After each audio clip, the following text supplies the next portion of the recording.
Deep in the cotton fields of Willow Creek County, Georgia, lies a forgotten marriage register that no historian dares to mention. 35 names, 35 heartless rejections, spanning from April to November of 1852. The last entry, scribbled in a shaky script, simply states, Elizabeth Hawthorne relocated to barracks December 5th. But here's the chilling truth those pages hide. This wasn't a wedding log. It was a premeditated obituary, signed 6 months early. Tonight, we expose the nightmare that engulfed Colonel Elias Hawthorne's daughter and why 4 families in Georgia still whisper her name in fear. Before we dive into the harrowing tale of Elizabeth Hawthorne and the shadows that swallowed Hawthorne Estate, we need your help in this quest for hidden truths. If forgotten horrors like this send shivers down your spine, smash that subscribe button now and drop in the comments. Which state or city are you tuning in from? Let's see where our fellow mystery hunters are gathered tonight. Now let's journey back to 1852, to a sprawling estate where arrogance proved deadlier than any blade.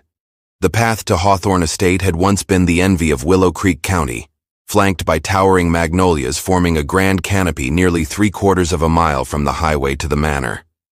But by the summer of 1852, those trees had twisted into a corridor of secrets, their limbs clawing at wagons like bony claws, their roots heaving the sandy soil until every arrival felt like an omen. The manor itself, a federal-style home erected in 1794, rose 4 stories with 14 over 14 panes that captured the dawn glow and mirrored it like empty stairs. Folks swore you could spot those windows shimmering from Brookfield Town, 7 miles off, particularly at dusk when the glass flushed like clotted blood.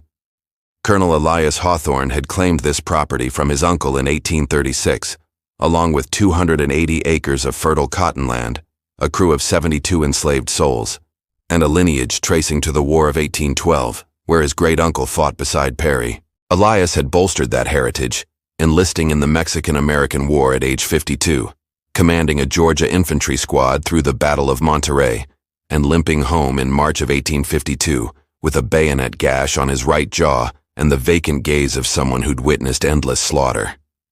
What he lacked upon return was fortune. The estate had bled dry in his absence.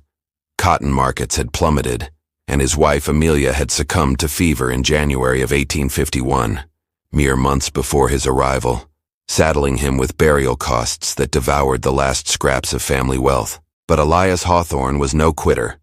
Standing 6'5" with a barrel chest despite his years, silver-streaked hair cropped close, and a bark that could split the air over a cotton row. His peers admired him, his enslaved laborers dreaded him, and his daughter Elizabeth cherished him with the pure loyalty of a girl who'd never grasped that affection could hinge on worth. Elizabeth was 25 that summer, the lone survivor of 4 siblings born in 1827 when her mother was 43, and healers had abandoned dreams of further heirs. She bore her mother's auburn locks and hazel eyes, her father's stature, and a frame that 1852's refined Georgia society deemed outrageously unfit for her rank. Elizabeth Hawthorne tipped the scales at about 280 pounds. In a time when ladies laced waists to 20 inches and swooned elegantly from binding, Elizabeth couldn't squeeze into standard gowns. The town tailor, a tart-mouthed lady named Mrs. Elias Hawthorne, crafted her attire with triple the yardage and sturdy stitching, billing extra for it. Elizabeth's build wasn't aired publicly, but it was grasped by all who counted. In Willow Creek's salons, amid wives of cotton barons and Atlanta traders, Elizabeth Hawthorne was couched in delicate phrases. She possesses a sturdy build. She savors her feasts. She mirrors her father's bulk. What they implied, what all knew, was that Elizabeth Hawthorne was unweddable. This hadn't always been conceded. At 19, a fleeting window opened when her father's riches and standing eclipsed hushed doubts about her looks. A budding banker from Savannah visited thrice, bearing sweets and perching rigidly in the Hawthorne salon as Elizabeth served coffee with unsteady grip. But the pursuit fizzled after the banker caught wind at a gala of Elizabeth's kin, a spiteful belle named Arabella Montgomery, dubbing Elizabeth as that colossal lass who'd squash any fool wedding her. The banker vanished. Elizabeth wept for 4 days, barricaded in her chamber while her mother lingered by the door, powerless and grief-stricken. Time rolled on. Elizabeth adapted to solitude, filling hours with books, dawn strolls on the grounds pre-laborers' arrival, and aiding her mother in estate oversight. She had a mild nature, a sharp knack for figures, and a flair for oil sketches that her mother nurtured. In another era, these might have sufficed. But this was Georgia in 1852, and Elizabeth Hawthorne's realm was crumbling. The ordeal ignited on April 5, 1852, just 3 weeks post Colonel Hawthorne's war return. He'd holed up those initial days in his office, poring over accounts with his estate foreman, a wiry veteran named Elias Whitaker, who'd steered the land during the colonel's stint. What Whitaker revealed must have crushed him, though his demeanor stayed stone. He shut the last book, palms pressed to the oak desk, and growled in a tone like scraping gravel. "How much time?" Whitaker, a 18-year ally to the colonel, didn't blink. 7 months, he answered. 9 at best if we slash portions more and skip tool fixes. But Atlanta lenders are sniffing weakness. That evening, solitary in the den with a rye flask that outlasted the fight, Colonel Elias Hawthorne forged a choice that would shatter his daughter's world. He'd wed her off, not for romance, not for fit, but for stark fiscal math. Elizabeth's dowry would bail his debts, her union his rescue, her emotions trivial next to the Hawthorne legacy's endurance. Dawn broke, and he called Elizabeth to his office, ordering her to ready up. She was bound for Atlanta's galas. She'd mingle with prospects and snag the first solid bid. Elizabeth, absent from the estate beyond Quick Johnson 6 years, felt dread sink in. "Father," she murmured, "I doubt Atlanta's gents, they won't." But the colonel silenced her with a palm up. "You'll comply," he stated coldly, "for kin, for the estate, for your mother's sake." What ensued was chronicled in Elizabeth's journal, unearthed in 1931 in a locked chest in a Brookfield barn attic, bought by unrelated folk who found the tome under 4 rotted cloth strata and handed it to the county archive. The archive logged it, skimmed once and tucked it in limited access, open solely to vetted scholars today. That journal, in Elizabeth's neat, schooled script, recounts what she termed the suitor procession, some of Georgia's most gut-wrenching annals. The colonel's scheme was blunt and vicious. He tapped war ties, lineage, and lingering debts owed to line-up meets with suitors statewide and beyond. He spread broad. Bereaved men seeking adept home runners, lesser heirs craving funds over allure, dealers chasing planter ties, even opportunists from Charleston sniffing Hawthorne rumors of lingering riches. To each the colonel spun identical tales. His girl was learned, pedigreed, skilled in home rule, with hefty dowry. He skipped her form.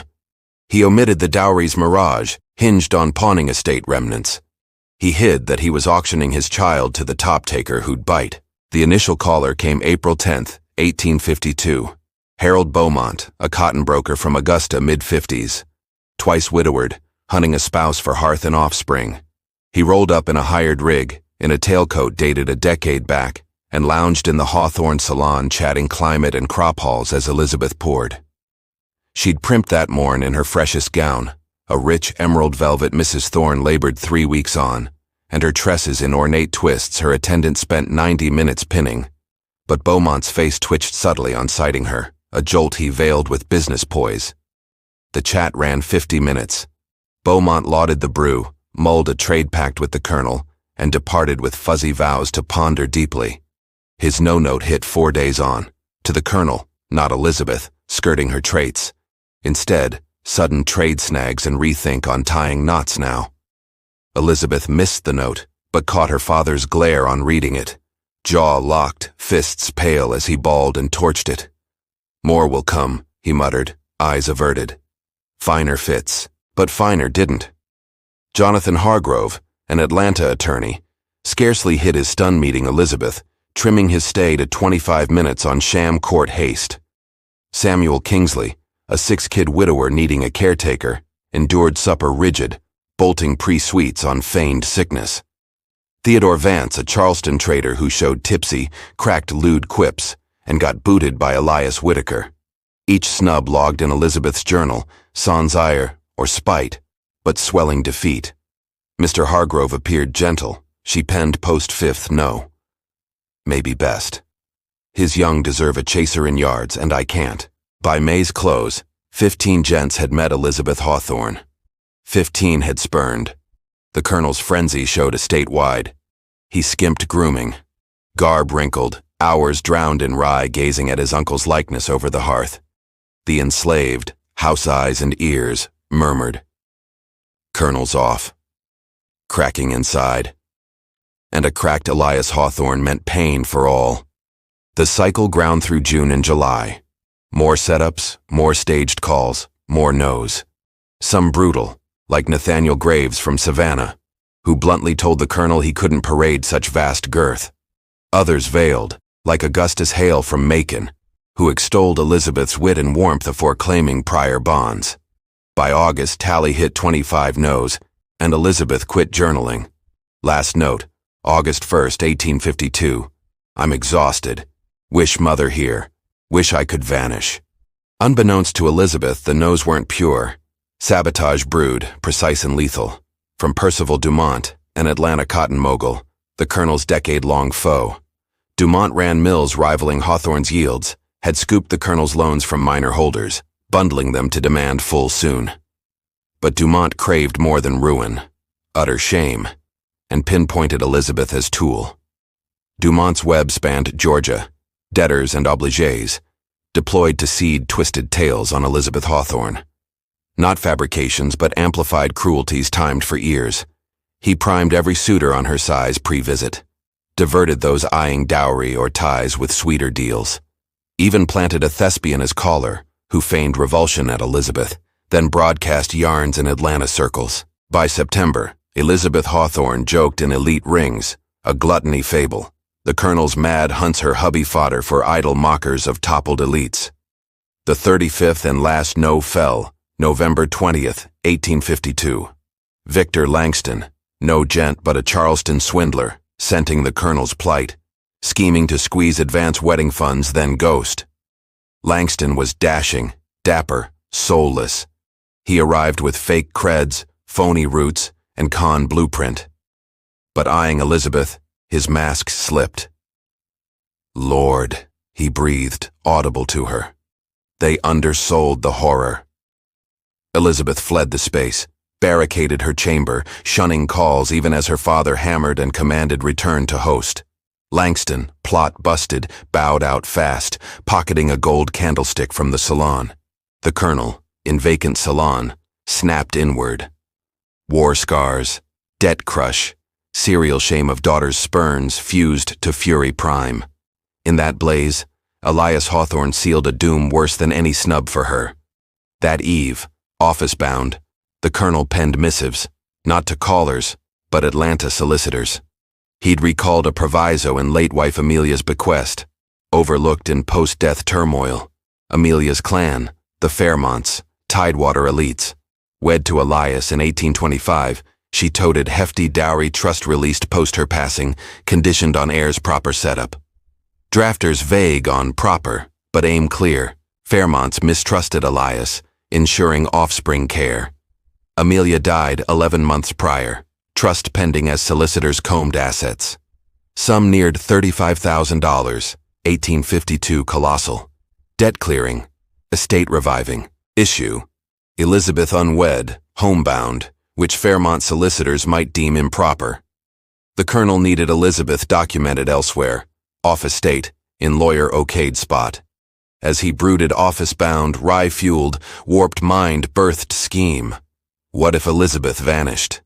Not truly, questions galore, but officially shifted, logged as quarters aide or admin ruse. To Atlanta solicitors she'd seem responsibly placed, independent. They'd skip checks. If probed, spin yarn. Post-trust cash, fix her. Tragic mishap. Plantations bred ills, hurts. Nunned query. Plot ghastly. But colonel's skewed reason deemed vital. Lineage, heritage, estate teetered. Elizabeth's society ruined, useless sans inheritance block. Months, quarters suffering, price paid. His offspring, his asset practically deployed as fit. November 26, 1852, week post-Victor Langston, Colonel Elias Hawthorne rallied foreman Elias Whitaker and house crew, declaring Elizabeth's instant quarters shift. No debate. No rationale beyond fuzzy. Elizabeth must grasp her plight. What followed scarred witnesses. Elizabeth, chamber-locked, meal-shunning, despair deep, heard from attendant Mira the colonel summoned. Thinking apology for Langston's shame, she freshened, smoothed gown, descended. Colonel waited foyer with Whitaker and 3 field workers, burly cotton toilers rare in manner. Elizabeth, the colonel intoned, toneless. You're reassigned. Quarters living henceforth, goods follow. Elizabeth gaped, baffled. Quarters, she breathed. Father, what? The colonel evaded gaze. Heard me. Aid oversight there. Learn estate guts. Go. Elizabeth reeled. Father, please, I can't. Your child. Colonel's mask steeled. Your load, he spat, words like boulders. Flunked every task. 35 men, Elizabeth. 35 eyed you, chose solitude over wedlock. Useless daughter, so labor useful. Go. Field workers advanced, non-touching but implied. Elizabeth eyed Whitaker, Mira, gathered staff, masks blank. None gazed back, none voiced. Elizabeth, life unslapped, privilege cradled, grasped horror. Father's earnest. Cast from home to slave barracks, like stock. Father, last plea, voice cracking. Don't, I'll strive hubby hunt. But Colonel pivoted, study-bound, servant-like dismissal. Escort, he tossed to workers. Ensure grasp irreversible. They skipped drag. Needless.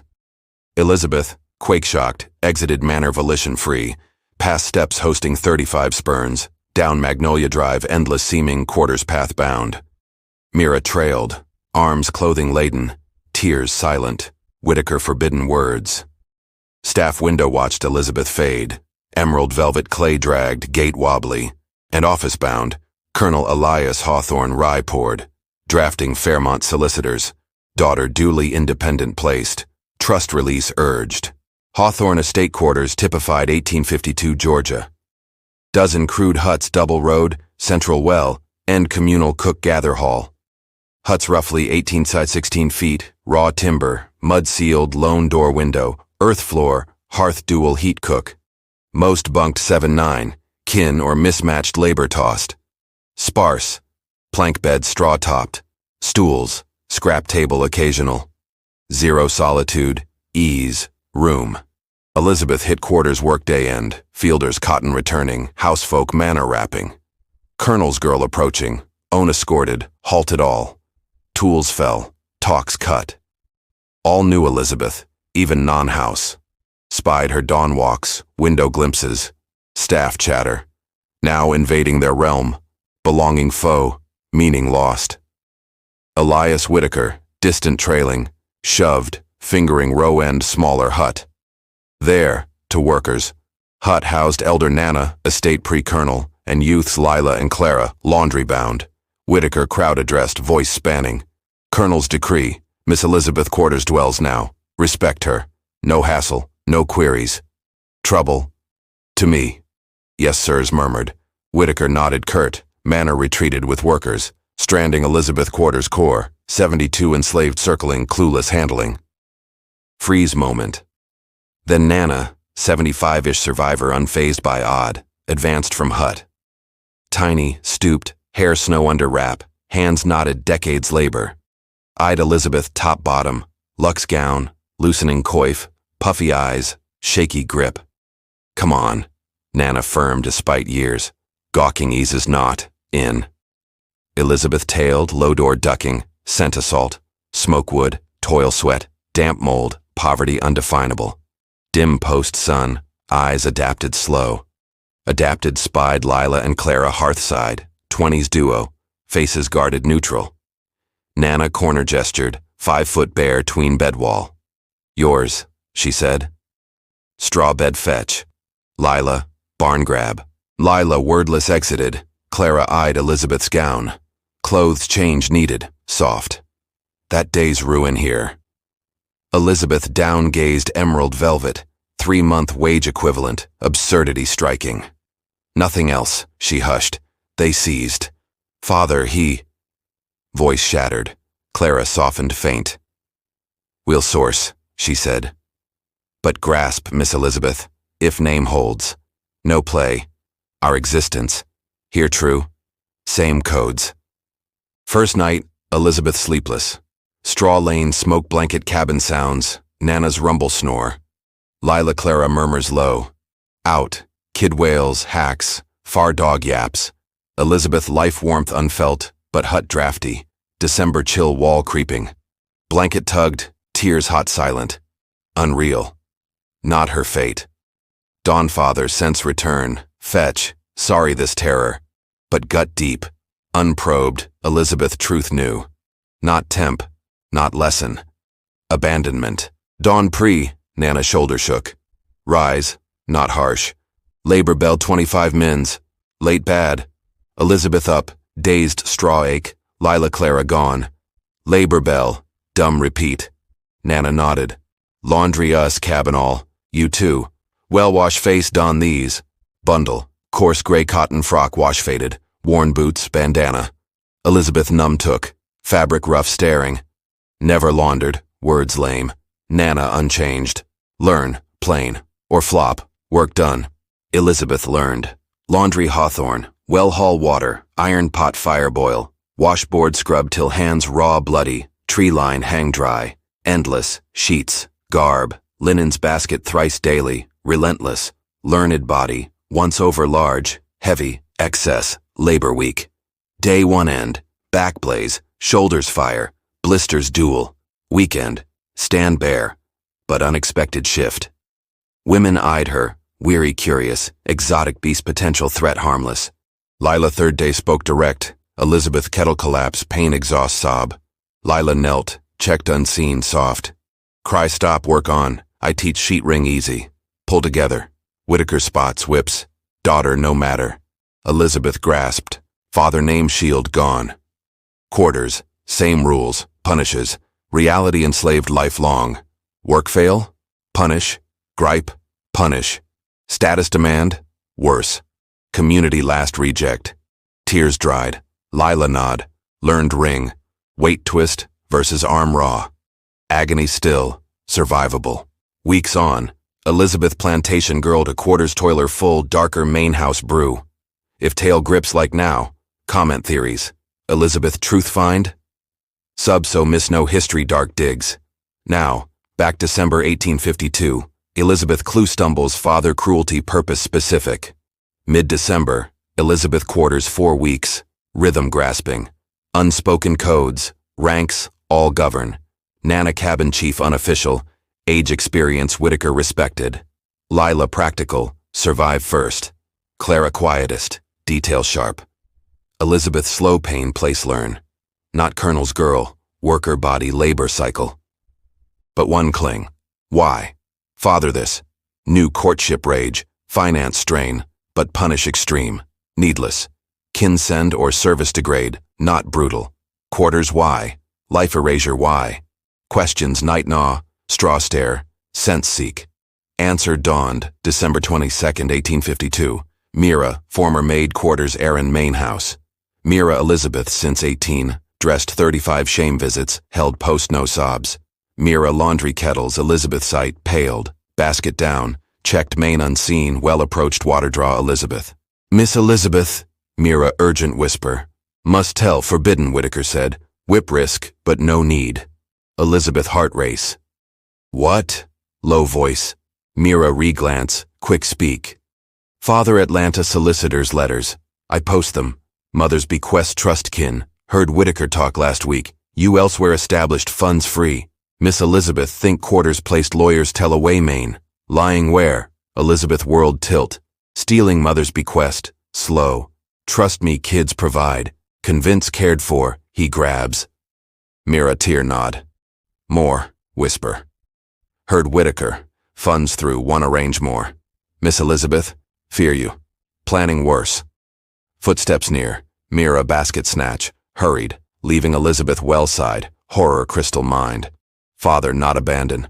Position strategic inheritance steal. Post-cash liability. End tie. That night, Nana told all. No choice. Father harm plan. Allies need. Cabin women's soul. Father scheme gain none. Nana firelight listen silent. Face stone. Lila Clara near feign unhear. All catch. Elizabeth done. Nana long quiet. Then everything shift words. Father not first owner vanish try. But miss quarters down we I all know all recall. Forward lean, eyes fire glint. Survive want girl, daughter think stop, us think start. Invisible useful patient become, time come, fight. Weeks next, Elizabeth conspiracy unimagined part. Hawthorne enslaved InfoNet's rival Atlanta elite. New bribe overseers, town merchants sympathetic, free black families shelter, communicate undetected. Clara Redwright, secret taught prior owner girl pre-Hawthorne sale. Lila brother neighbor estate, Sunday half-rest news bring. Nana 75 slavery, 3 county ties. Evidence gather start. Mira punish risk. Letters copy pre-send. Scrap paper. Laundry basket hide quarters down. Elizabeth education mother, legal decode aid, father due piece. Trust mother's kin $37,000. Colonel lawyers convinced Elizabeth neighbor estate management established full lie forged letters, Elizabeth satisfaction describe. Chilling find early January, Mira fireplace scrap burned part readable. Draft Dr. Benjamin Voss, county healer, body exam post mishap fall. Letter dated February 18, 1853, 2 months future, reference Colonel's daughter nameless. Implication horror clear. Father death plan, date set, story advance prep. Elizabeth candle red cabin vein ice. Less 2 months life save. Winter, 1852. Willow Creek, harsh unusual, early frosts, temps quarters work near unbear. Elizabeth hands once soft, now scar rough lie freeze. Body shame reject source. Labor transform lean strong, change bear notice. Mind survival full. Father timeline deadly. Nana others plan build careful. Plan bold peril. Colonel scheme reverse. Want Elizabeth gone. Gone, not intend way. February 17, 1853. Pre-mishap night. Elizabeth quarters. Vanish. Enslaved aid north escape. Nana year maintain underground railroad ties. Plan genius, not just escape aid. Evidence Colonel plot Fairmont solicitors Richmond deliver. Witnesses verify Elizabeth real happen. Colonel inheritance lose. Crime charge potential. Monster expose. But snag. Virginia north routes south danger most. Patrol heavy. Enforce brutal. Elizabeth 220-mile hostile trek Pennsylvania safety. Winter dead. Catchers hunters runaway seek. Worse. White woman slave escape travel. Instant notice suspect. Need cover. Docks. Money bribes emerge. Money estate self. Weak steel careful. Whitaker colonel unalert. Lila lockpick skill. Prior locksmith owner taught. Key. Main house pilfer small. Unnotice immediate. Desk coins. Dining silver fork. Grandfather watch chain. Items quarters hide. Cloth wrap. Nana cabin floor berry. New Year's. $45 cash goods amass. Journey sustain perfect go. But new escape never perfect. January complication.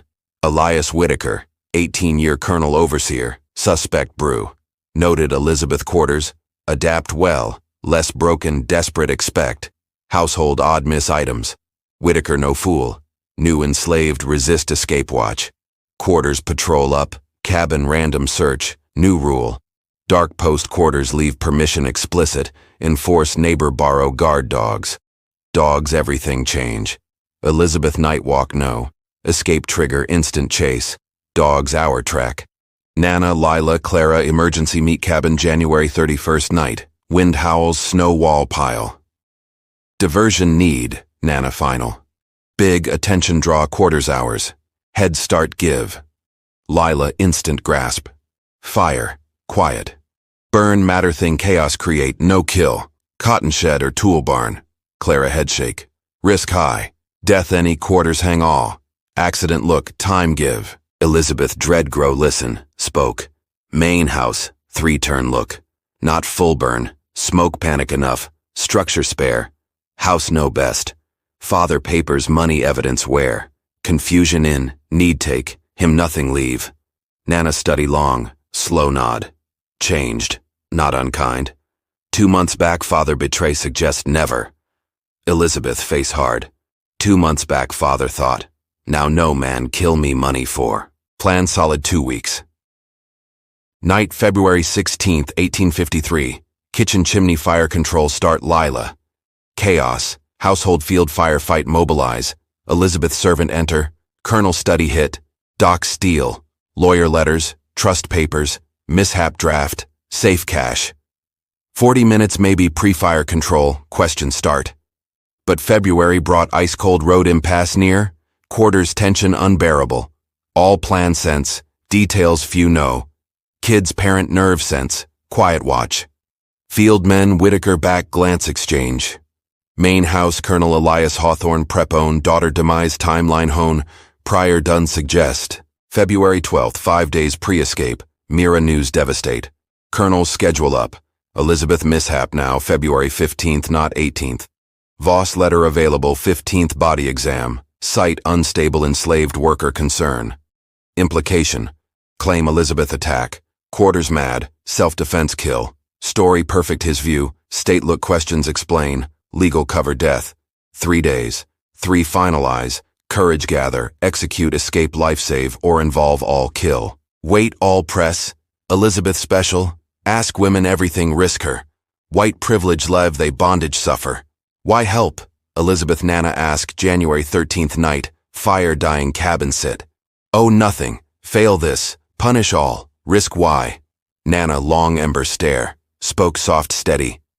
Think you only, she said. Not. Father every master body own humanity think. Every man power money law destroy lives consequence none. Escape help. Expose done. You save not just. Prove hell this. Resist power have. Win power. Turn Elizabeth look. Eyes old fire reflect. Besides, smile ghost add. Man that everything lose watch afterward us happen worth. Just when we thought we'd seen it all, the horror at Hawthorne Estate intensifies.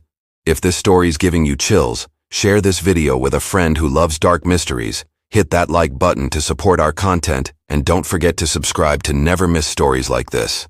Let's discover together what happens next on that deadly night of February 15th, 1853. The night of February 15th, 1853 began with a cold so intense that water in the quarters well froze solid. Elizabeth woke before dawn, her heart pounding, knowing that somewhere in the main house, her father was waking up with the intention of killing her before the day ended. The plan was simple in theory. At 8 on that evening, Lila would start the chimney fire. In the chaos, Elizabeth would enter the main house through the servants' entrance, access her father's study, and steal the documents. She would have perhaps 30 minutes before the fire was controlled and people started asking questions. The day dragged with agonizing slowness. Elizabeth went through her laundry duties mechanically, her hands moving while her mind rehearsed every step of the plan. Nana had given her a small leather satchel stolen from the main house months ago, where she would carry the documents. Clara had prepared a bundle of men's clothing, rough and practical, that Elizabeth would change into once she left the plantation. And Lila had drawn her a map showing the route to the first safe house, a free black family's farm 12 miles north, who were part of the Underground Railroad network. At 7:30 that evening, as full darkness settled over the plantation, Elizabeth said goodbye to the women who had saved her life. There were no dramatic speeches, no tears.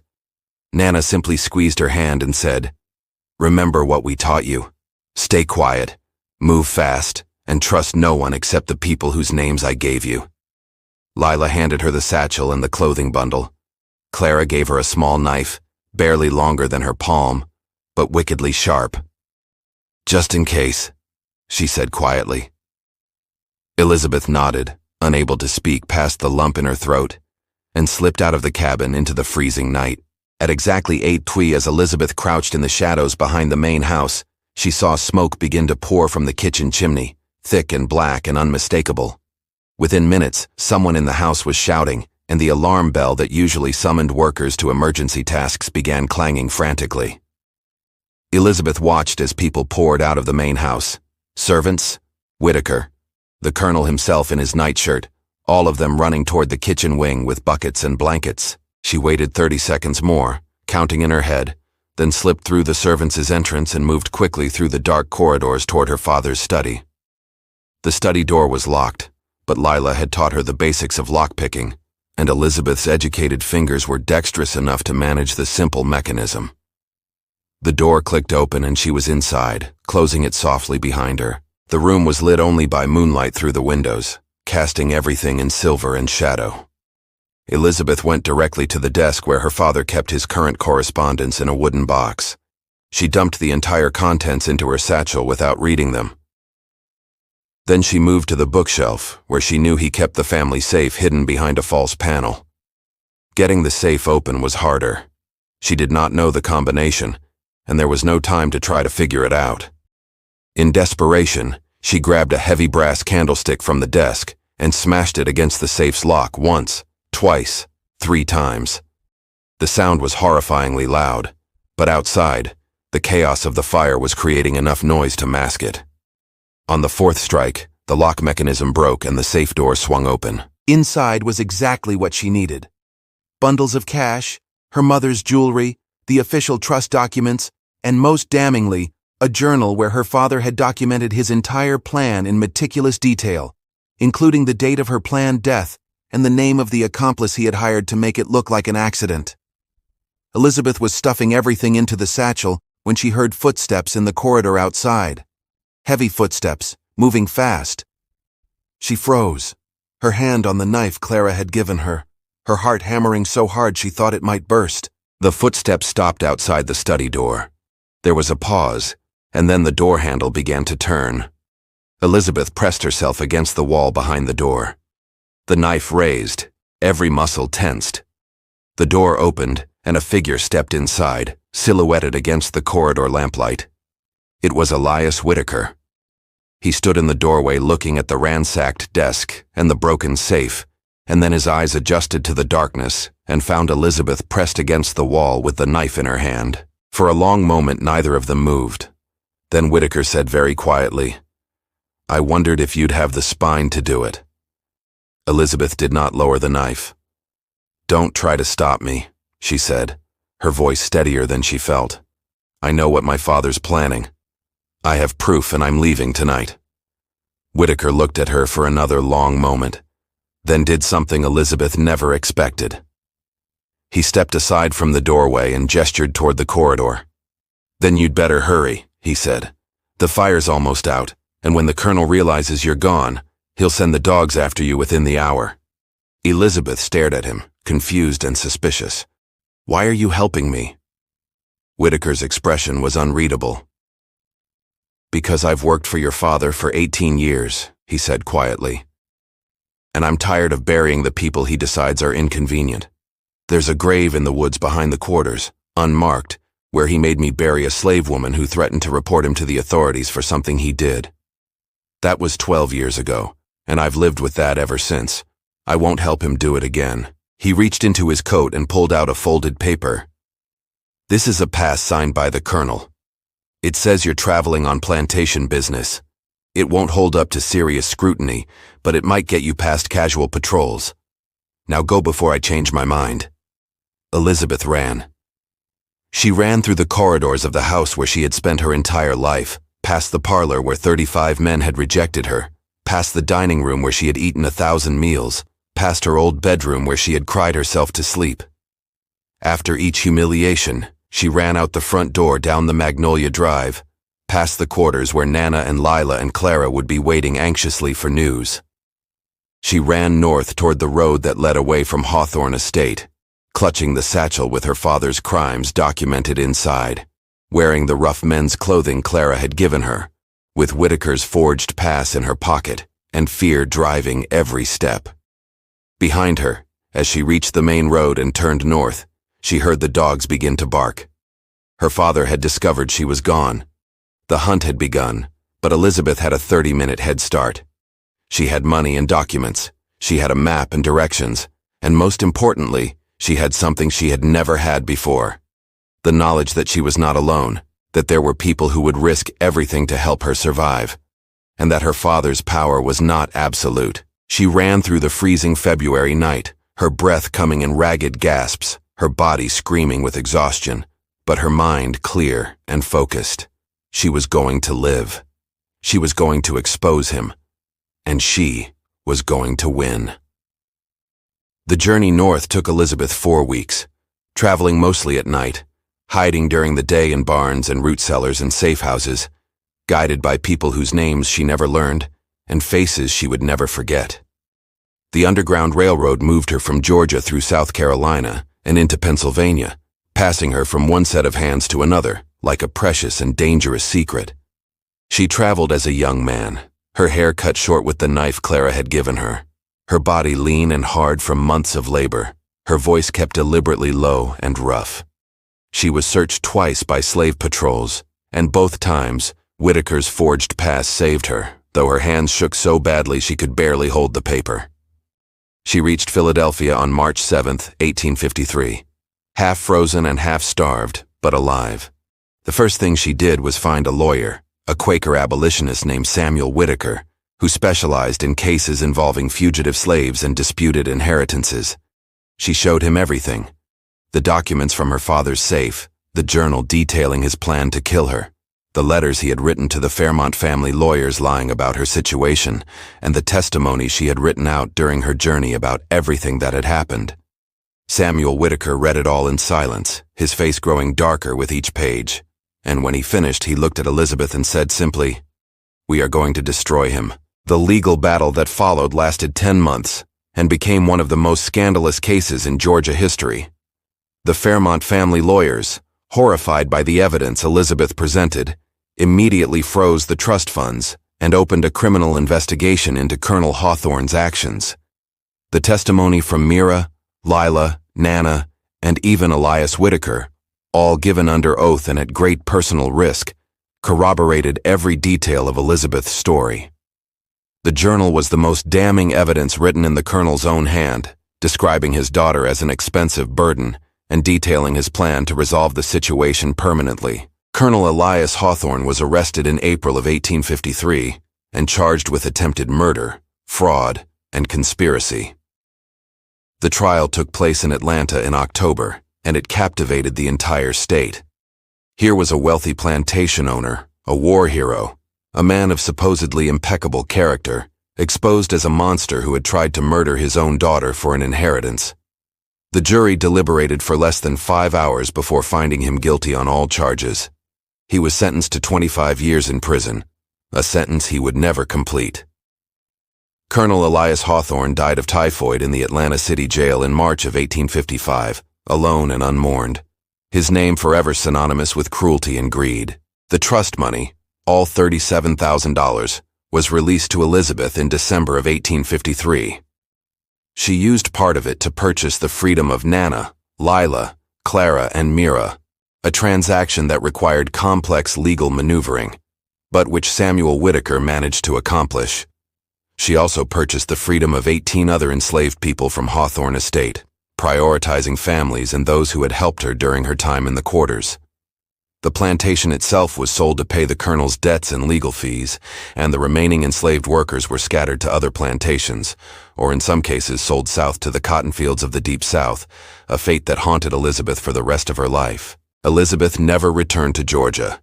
She settled in Philadelphia, where she became a quiet supporter of the abolitionist movement, using her money and her story to help others escape slavery. She never married, though she received several proposals from men who were drawn to her strength and her wealth.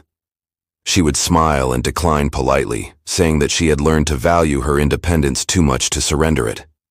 She lived with Nana, Lila, and Clara in a large house on Pine Street, where they ran an informal safe house for fugitive slaves traveling through Philadelphia on their way to Canada. Elizabeth's story was documented by several abolitionists of the period, though they changed her name to protect her identity.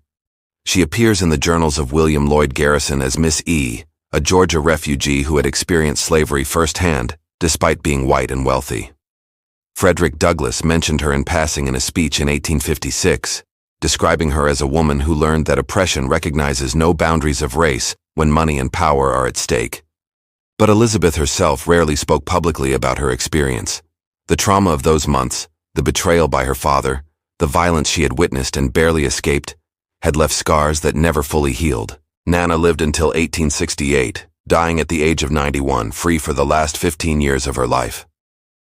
She was buried in Lebanon Cemetery, one of the first cemeteries for Black Americans in Pennsylvania. And Elizabeth paid for a headstone that read, Nana, teacher and friend who showed others how to survive. Lila and Clara both lived into their 70s, working as seamstresses and running their own small business, independent and thriving in a way that would have been impossible in Georgia.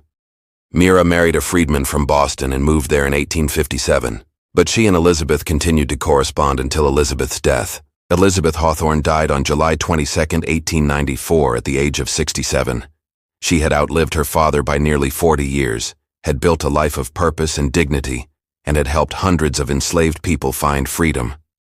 But according to those who knew her in her final years, she never fully escaped the memory of that December night when her father had looked at her and called her worthless, never fully recovered from the knowledge that his love had always been conditional on her usefulness to him.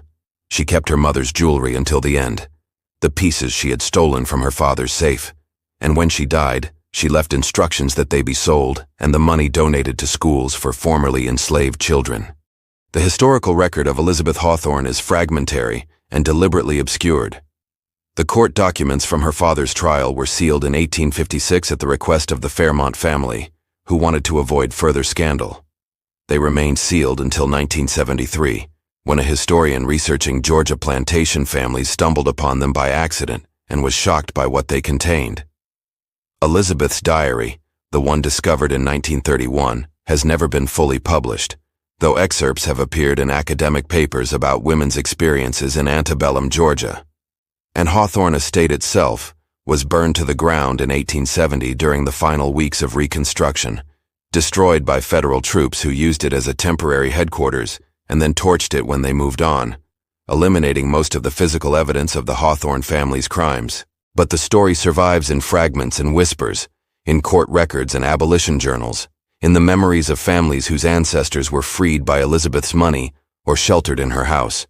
It survives as a reminder that the cruelty of slavery extended beyond race, that the corruption of absolute power infected every relationship it touched, and that even in the darkest moments, resistance was possible. Elizabeth Hawthorne learned that survival required not just courage, but community. That freedom was something you fought for and earned, and that the greatest act of rebellion was simply refusing to die when someone decided you were no longer useful. This mystery shows us that the greatest monsters are often those closest to us, wearing the mask of respectability while plotting unspeakable acts. What do you think of this story? Do you believe everything was revealed? Could there have been other victims we'll never know about? Leave your comment below. If you enjoyed this tale and want more horror stories like this, subscribe, hit the notification bell, and share with someone who loves mysteries.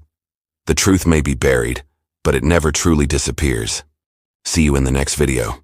Imagine inheriting a legacy of betrayal so twisted it turns family bonds into chains of horror, rejected by dozens, then condemned by blood.